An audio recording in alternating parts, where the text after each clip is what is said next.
Welcome. You probably read the title and were like, what? I'll explain. I wrote an album, a very cathartic, slightly angsty, self-actualization themed album, as a companion piece to my book, Piece by Piece, A Collection of Musings.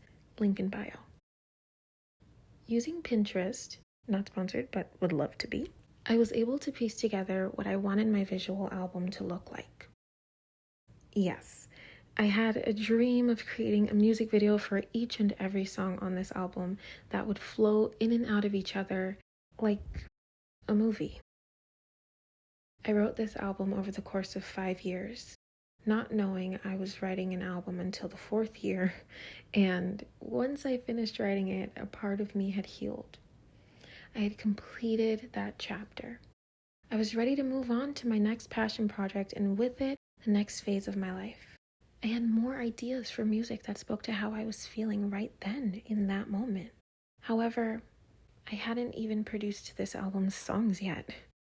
So while I was busy feeling intimidated and overwhelmed, trying to figure out how to bring the lyrics that I had written to life, I settled for recording live a cappella covers of my songs and turning the visual album that I had in my head and on my Pinterest boards into a short story instead.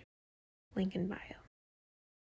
Fast forward, and I released my album titled Chrysalis on SoundCloud.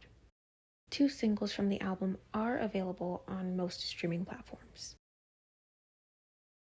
After I released the album, I was really ready to move on and embark on my next creative project, but I couldn't shake the idea of the visuals that I wanted so badly to accompany the album.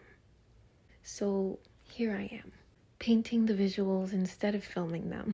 I think my biggest takeaway from this experience is accepting the fact that I like ideation more than I like implementation.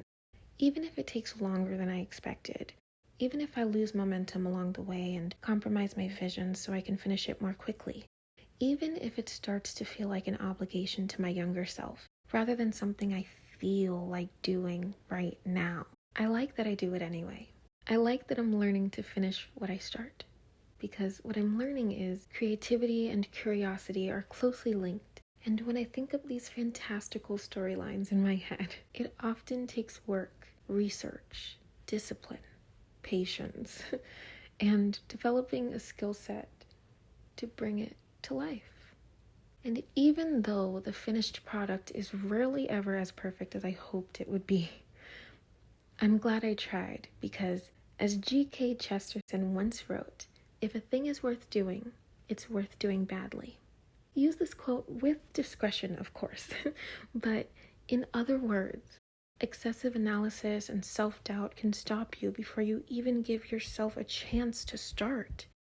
So if you've been daydreaming about an idea you have, whether you found a recipe you really want to try, or choreography, or a language you really want to learn, why not give yourself permission to do it badly? Best case scenario, you have fun, you create something beautiful, and you just might inspire someone else to do the same.